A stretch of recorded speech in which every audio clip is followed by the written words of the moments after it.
Welcome back to the Marathon Mortgage Happy Hour. I am Mike Wozak, and I'm Rory Farrell.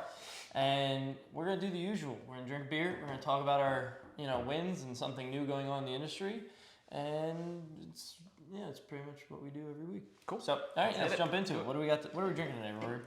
So if anyone who tuned in last week, I was on my way down to Richmond to visit a brother that lives down there. A bunch of really great breweries down there. We hit a bunch of them on the way and picked up some beers to go. And this is from Ardent. Okay. And this is a pale ale, but what I thought was kind of interesting or cool or unique for this one is that they did a collaboration with the Pink Boots Society, which is essentially like a nonprofit group that focuses on promoting and helping women in the beer industry. So each year they'll do a bunch of collaborations where like all the women from a bunch of different breweries will get together and like brew one common beer. So just that was kind of a unique part of this beer and kind of cool. And it's 5.5% pale ale, and I don't know if I've had it yet, so we'll see how it goes. Yeah, let's dive into it. Yep. But yeah, Richmond's got a ton of great breweries, and they're all generally located in this area of the town called Scott's Edition. Gotcha. So you can kind of like walk from brewery to brewery, and all good food, good music. Good. How was the trip? Good. Trip good. It's good. It's long. Long. Yeah. Long trip up the coast with a 5 and a 2-year-old. I was gonna say trips are long when you got kids. Yeah. So you can see this one's a little maltier than like maybe your traditional American pale ale. So cheers. Cheers, brother. Thank you for bringing it. Ooh. Yeah, it's definitely got like a more malty, bready profile versus like bread. hoppy and sweet and dry. So That's all I have to say about it. Bread. Bread. I All right. love bread. cool. So we got a topic today that is all over social media, all over the news. All over, everything. Everything. It's like I'm getting realtors asking me about it every day, so we figured we'd address it. It's a very big talking point in the industry right now. Now I feel like you're a lot more prepared on this topic. Well, so maybe... it's complicated, so I took a bunch of notes. Not that I'll get into all of that, but I just wanted to be able to kind of be prepared and try and inform, because it is a complicated topic. Yep. And just to kind of dial it down to a digestible set of information. So what we're talking about is in the media right now, you're seeing a lot of articles saying people with lower credit scores are getting better rates or better terms on their mortgage, and people with higher credit scores are the ones who are paying for it. It's basically like taking from the rich to give to the poor. But it's not really the case. Like in any media circumstance. Yeah, it's not part fact, part fiction for sure. So.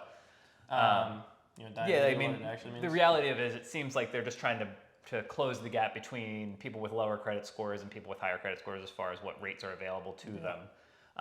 And really the biggest thing that I think is the key talking point is that the people with the higher credit score are being penalized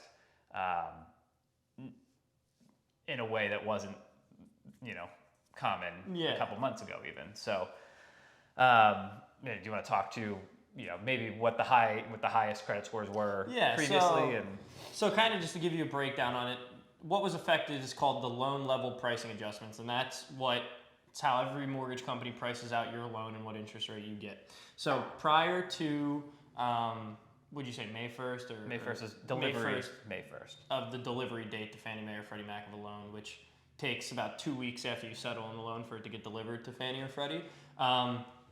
The credit score prior was 740. That was the highest credit score you could have that mattered to us. Anything above that was like kudos, but we don't really care. Best of the best. Yeah.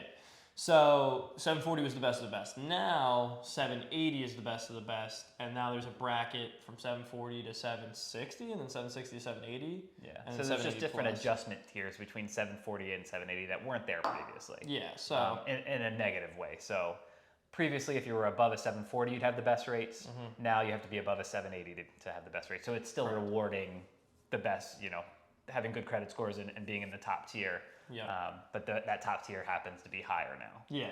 And it's still like you said, you still want to have good credit. There's like people with poor credit aren't getting like amazing terms on loans, or they're not making out like bandits on this. You still want to have super high credit. It's just that gap. There used to be a very large interest rate gap from people with 640 credit to 740 credit, and now that gap is just smaller. That's a little bit smaller. The biggest thing that happened. Yeah, it's not like someone with a 640 credit is going to have a better rate than someone with a 760 credit or a 780 Well, you made a credit. good point about somebody with a 640 credit. Yeah, so the irony of all this is what the big talking point is that these Fannie Mae and Freddie Mac loan level price adjustments are happening on conventional loans. The reality is, people, if you're in the low sixes or even the mid sixes for your credit, you're probably not getting a conventional loan anyway. Number Yeah. one, because it's a lot harder to qualify for a conventional loan.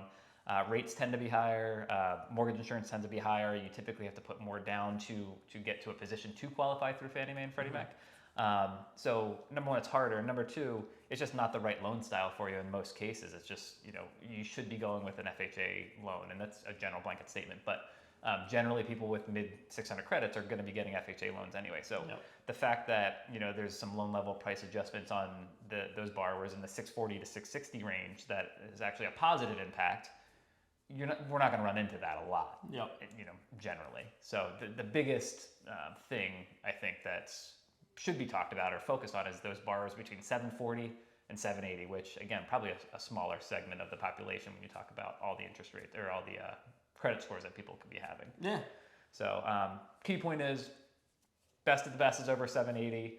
It still pays to have good credit, and I think the real irony is that us as brokers, we've been dealing with this for months now. Since February. So as Mike had mentioned, these loan level price adjustments or these new tier adjustments go into effect for loans that are delivered to Fannie Mae and Freddie Mac after May 1st. So let's say you closed on a loan a month ago. Whoever did that loan, whatever lender did that loan, it might take them a couple weeks for them to then take it from their in-house to then deliver it to Fannie Mae and Freddie Mac, and that's when those were, those loan level price adjustments kicked in. So we've been pricing loans with these loan level price adjustments For months. since February, Yeah, really, since depending on February. how long they were locking these loans Yeah, for. depending on so- when you were settling. That depended on what pricing adjustments you got. But for the past month at least, we've been using these at pricing least the adjustments. past month. Yeah. So the reason it's in the news now is because May 1st is the drop dead date with Fannie Mae and Freddie Mac about when those officially kick in for those lenders. So if your borrowers and your buyers and you, if you're in the market, if you haven't noticed a change in interest rates much over the past couple months, you probably won't notice anything moving forward because we've been pricing things that way for the past, at least since February for me. I looked at old emails Yeah. from mid-February. So That's that. That's So, pretty much, we again, kinda jumped in, but some facts, some fiction, definitely more blown out of proportion, yeah, because media. that type of news gets clicks. So Yeah. So, but I guess we'll just jump into our win then for the week. yeah. So, you want to start? You want me to start? Yeah, I had a shorter week, which tended to be a little chaotic because I quote unquote took off on Monday, which just meant that I was working from I-95 on the way up from Virginia. So my Tuesday was a little hectic, but kind of eased off a little bit, got all my ducks in a row, and had a nice Brokers Open up in Warrington with one of the realtors and the teams that I work with. So a bunch of realtors are available to come in and check out this beautiful home up in Warrington. It was $1.2 million. It was just really nice to be in a house. We often don't get to see the houses that our clients are going out there and looking at and purchasing and checking out open houses with. So that was kind of cool. Ran into a new realtor there, struck up a conversation with her. So Nice. Potentially build a relationship with her, and then right after that, we had a happy hour with that team in Conchi, and just got to have an experience with that team that wasn't all business. It was nice to sit back and have a beer with them, and just talk about work stuff, but also talk about life stuff, and just kind of connect to them on that level. So Cool. Two nice wins there. Yeah. I guess my win would. I guess I had 2 wins too. Because we're just winning right now. Knock on wood. Win, I guess my 2 wins would be number one being shout out Nicole and Dante, high school friends. I've known them since I was 14 years old, and I'm it's probably past 7-8 years I've been friends with them, and they just settled on both of their first homes on Monday. So cool. that was really cool. It was exciting. It's like, it's just a weird time in life when you're seeing all your friends get married and having kids and buying homes. You're growing up, Michael. I'm growing up, but it's nice to be able to help your friends. Do that. It's nice to help anyone, but then when you have that personal connection to them, it's huge. It's one step further. Yeah, so. for sure. So that was really cool.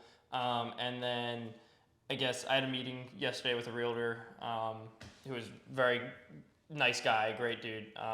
Went out, sat down, just conversated for an hour or so. and it went well. So I think those would be like, if I'm matching your 2 wins, those are my 2 wins. Cool. So. No, it's good to have wins. So, now what we talked about as far as the industry news is obviously very complicated, and probably you'll have questions for us. So if you do, let us know either in the comments or directly email us, text us, call us. Yeah. But Reach out. we're here for you as a resource, and hopefully you're not even seeing the effects of these things. Hopefully it's just kind of been a smooth transition, and So keep moving forward. So keep pushing. all right, speaking of moving forward, Pay It Forward, Ardent, thank you for that, and cheers. Happy Friday. Happy Friday. Ding, ding. Ding. Who?